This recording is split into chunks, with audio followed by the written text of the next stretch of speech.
and Sindroro Unios and Kir Persis. 3, 2, 1, action!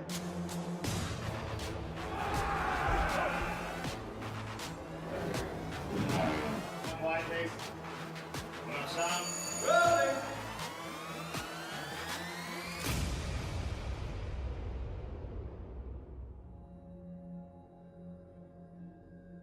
John's rebirth was a really big thing. I knew it was going to be a big thing for the audience. It was a big thing to shoot.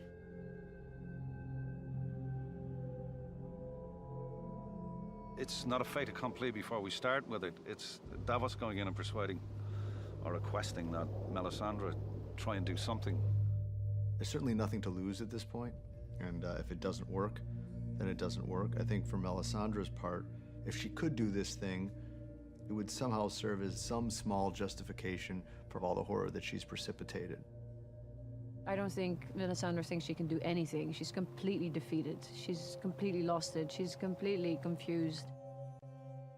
And to see her hit rock bottom and to really have her big crisis of faith that maybe she's not favored by the Lord of Light. She only has the powers that he grants her. You know, you think when Melisandre comes in, okay, well, she's going to do it and that's going to be the end of it. But, you know, she comes in, she does it, and she fails, and we think that she's failed. And then everybody leaves the room, and then the moment happens, and we see that, in fact, she hasn't failed. So I think that surprise is really great. For me as a filmmaker, building that in, that tension, anticipation, feeling of failure that's not going to work, and then, oh, it did work. All of that, how to build that, was very interesting to me. So, Kit, Yeah. do another one a little smaller. A little smaller. Okay. Yeah, same vibe, but Yeah. great. You know, we tried a few different things. I mean, it was always my feeling that, you know, coming back to life, it should be like he's taking this huge breath. It's almost like coming up from underwater.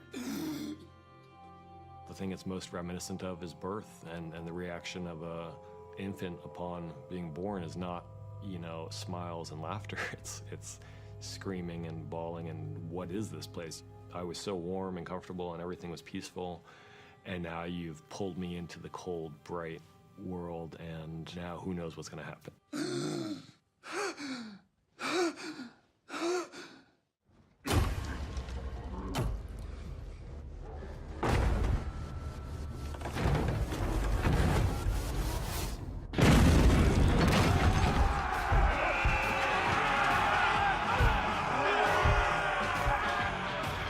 For a relatively short fight, the storming Castle Black, it took quite a few days to get it right. It's amazingly complex. Castle Black is always a challenging location, but a great one at the same time. Bang! Bang! Crash! Flames coming in! And it's partly because you're dealing with a lot of elements, you know, snow and extras, and in this case, 1-1. Once you come in, all the enemy above the cameras here and over here, okay? All right, here you go. Fortunately for us, shooting 1-1 is a really joyful experience because of the suit performer, Ian White, who plays 1-1. Action! We wanted a large performer because somebody who would be 14 feet tall would have more weight and mass to move around, and a person who's a normal size would have a very difficult time pulling that off. Ian, don't forget not to come this way and then go round into it. So working with someone who is 7'2", who with his makeup on goes up another few inches, and then is also an actor and is also a physical performer, puts us in a very good spot. Can we do that again? First, we get storyboards from the director, or he gives us a verbal direction. And then we go into previs, and we work out cameras and animations.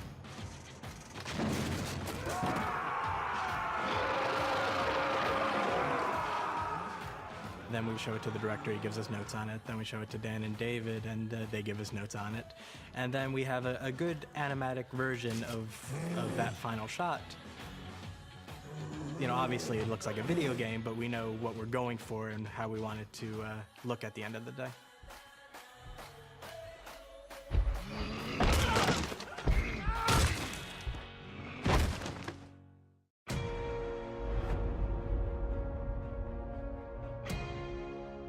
Probably my favourite scene of the season this year for me has been the aging of Melisandre. It was really beautifully shot. We had Carice in her prosthetic makeup who they would shoot her performance, but then they would shoot it with her double Sheila, who was this elderly lady who would do exactly the same motions as Carice. And we're also seeing her facing the reality of who and what she really is, which is somebody who is not young and beautiful, but somebody who's been here for a very, very long time.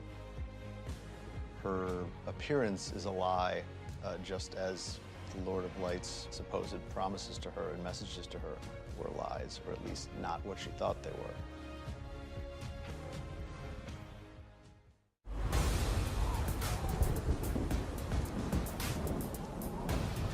Oh my God, that was a tough one. That was my last day of shooting, actually.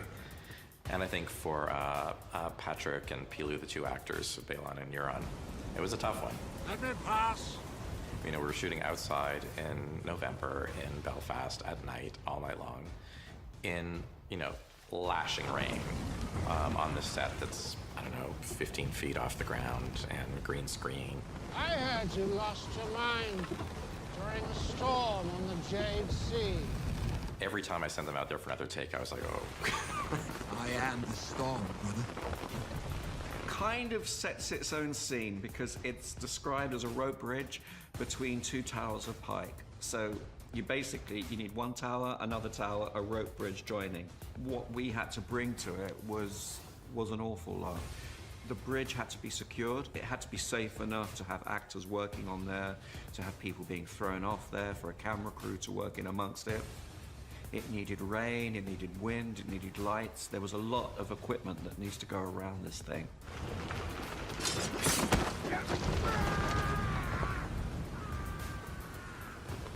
You know, it's a really great scene. I think they knew it was going to be a great scene, so they were excited about that. But yeah, it was challenging.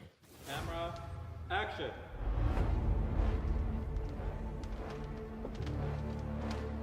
Seeing a dragon for the first time, he's always thought that they were just legend. And he's always had an obsession. In this season, we get to explore that even more, because now he has proof. And now his curiosity is too great not to find out more and see him again firsthand. I'm friends with your mother. Well, Dragon Daycare was a little daunting because last season we were in Croatia and we were shooting in this amazing location, the Diocletian Palace in Split. And it is this like huge vaulted room with pillars, and it's a stunning location and a fantastic place for the dragons to be held. And when I found out this year that I had an equally complex sequence, but we're not actually at the location, I thought, well, how is that even going to be possible? And then to the rescue comes Deb Riley, the production designer, and the VFX department, and then some good storyboarding and planning, and we made it work. And the sequence, I think, is fantastic. I really, really love it. I'm here to help. And amazingly, I don't think anyone would ever know that we weren't back in that location. Don't eat the help. So the area in Split, that had been well surveyed.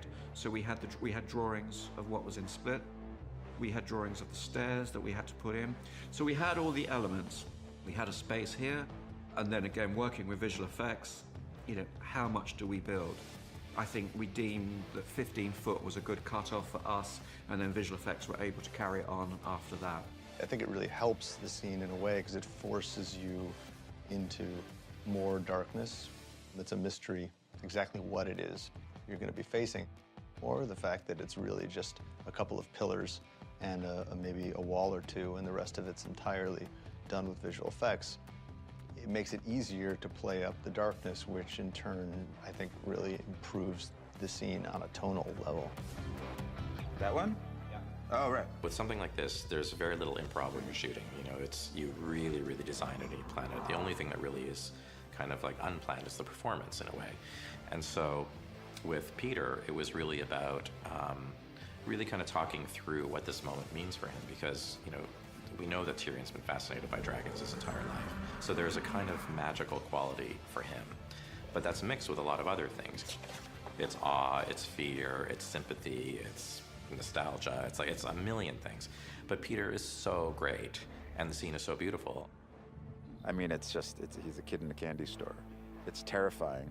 I mean, the fact that he can die at any moment, but it's too great of an opportunity for him to miss. When my father told me the lost dragon had died a century ago, I cried myself to sleep that night. They also have this kind of like almost human emotive quality, which I think comes as a surprise to him.